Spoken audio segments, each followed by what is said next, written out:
Welcome to Welcome with Jesus Bible Study. We are going to be in the book of Daniel, chapter 6, verse 22. Ooh, right here then. My God has sent his angel and has shut the lion's mouth, that they have not hurt me. For as much as before him innocency was found in me, and also before thee, O king, have I done no hurt.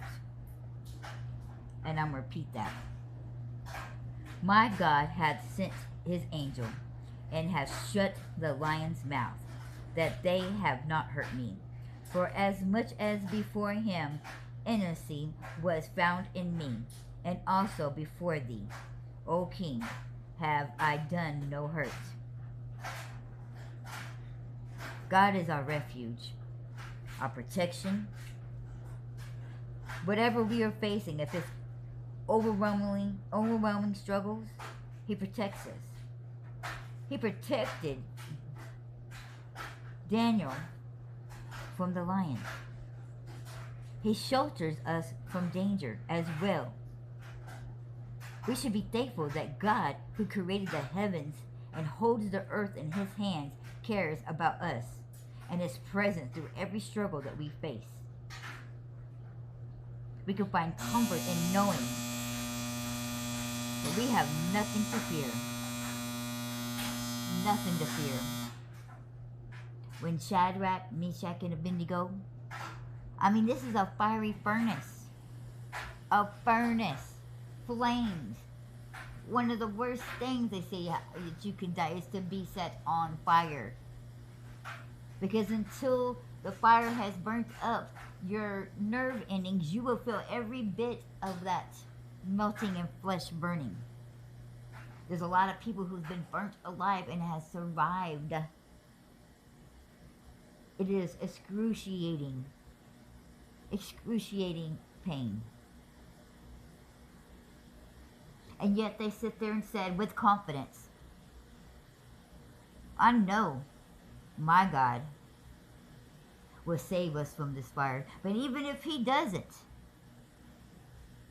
it's okay. He is still my God. I had said in my past videos about that we need to, and when we're Christ followers, when we're Christians, we know where we're going when we walk close with God. We know what the ending is for us. That we're going home. So we should not be scared of death. Because even if we was to die, we know that we're going to be going home. That we're going to be with him in his presence. That is a beautiful thing. But we got to make sure. We got to make sure that even though through all that faith and confidence, that we just don't be over too much to where we think that we don't need to be drawn any closer to God. There's a very thin line to sitting there being a lukewarm person and being stagnant and being overconfident to where we think, oh no, we don't need to build in our relationship with God no more. We don't need to move any further. We don't need to move any closer. Because the moment we stand still and think there is nothing that we need to improve is the moment we become one of those lukewarm persons and we start falling away from God. But in this book of Daniel, we see that he clearly, on a minimum, prayed 3 times a day. He was in God's face at least 3 times a day, speaking to him. So much so that when these people tried to trap him and try to corner him and they couldn't find out one thing to shake him, they used the fact that they knew that he prayed, that he was in communication with God. See, that's what I'm talking about when you are a Christian, your reflection, your actions speak who you are. And it was because of his actions, it reflects that he was in communication with his God on a daily basis, so much so they knew he was going to do it and what time he was going to do it. That they used that very thing against him Oh, but God is good. God is good because what he always uses evil for his own good and for his own advantage. So the very things that they was trying to trap him in was the very things that God says, and it says it in the scriptures, what? Especially in the book of Psalms, that their own traps and their own snares will be their own very trap and their own snares. They will fall into their own snares. They will fall into their own traps. The enemy will not be victorious. God is victorious. He is the only one who's going to win this battle. So we need to seek him every single day. Because through Christ and because of Jesus, we can win every battle. But the enemy doesn't want you to realize that. He doesn't want you to stay close to God. He wants to live in your flesh. He wants to live in your fear. He wants to live in your doubts. And you don't even have those things. It is actually the enemy that is sitting on your shoulder who is whispering those things into your ear, planting those seeds in your head, consuming your thoughts, drowning out your voice, God's voice. So where all you hear is his negativity and doubt. If in your mind, if all you hear is negativity, then you know you're hearing the wrong voice, because none of that comes from God. It's only the enemy that is surrounding itself, and everything is all negative and hatred.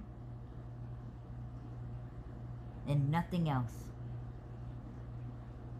That's why it says in the scriptures that you can do all things through Christ and with Christ. Not all things by yourself. In fact, that's why this whole book is here, to remind you that you need God, that you need Christ. Because the world is evil. The world is unfair. And you cannot do this by yourself. In fact, that's why we see so many lives that is without Christ, that it doesn't have God in their heart, is suffering. I mean, we suffer with Christ, but I mean, they're in this dark. It's a whole nother level of suffering. They're longing, they're needing for this love, and they're trying to find it in all these wrong things. And the devil's right there to mask it. That's where all these drugs and alcohol and all these things come into place. He's masking that feeling that those people are looking for, what they're longing for. Our body was meant for God's love. We was created for him. So without him, we are nothing. And that's why those people are desperately seeking him. They just don't know what it is, because they don't know God and they don't know Christ. So they fall into the traps of the enemy that is sitting there, having them live in this world when they're drowning their sorrows away in the alcohol, drowning it into this, and getting high. It's keeping them distracted. They're thinking that they're looking for the reason why they keep going. They don't want to come out of it, because there was like, I'm just stuck. I totally need this. But they're still unhappy. They're still sad. Because it's not what they need. And it's not what they're looking for, but they can't find what they're looking for. Because it's not in those things. They don't realize that it's Christ. They don't realize that they need God. That's why most of them are just depression. A lot of people won't even admit it. They live this fake personality in front of everybody else and at work and pose, and you couldn't tell it by their social media, because they fake everything. But once they're not on social media, they're sitting there in their own room by themselves. This is why you see some of the people who commit suicide, and you would have never thought that about them. Because it's all a mask, it's all a cover-up. They're not truly happy. The only way we can be truly happy is with God. And that's why they'll always be seeking and searching for something, because you need that. We was made for God. God is what gave us life to begin with. It was his breath. When you have that gas in your car and you don't have gas, and it's not going to run no more. God's breath was our gas that keeps us running. And when we no longer are having his breath, when we don't have his light, it's inevitable that we're just going to go kaput. We can still be a car. There's cars that still exist. They sit there and they don't move. They're still existing. But they're of no use. No use until you put that gas in that car.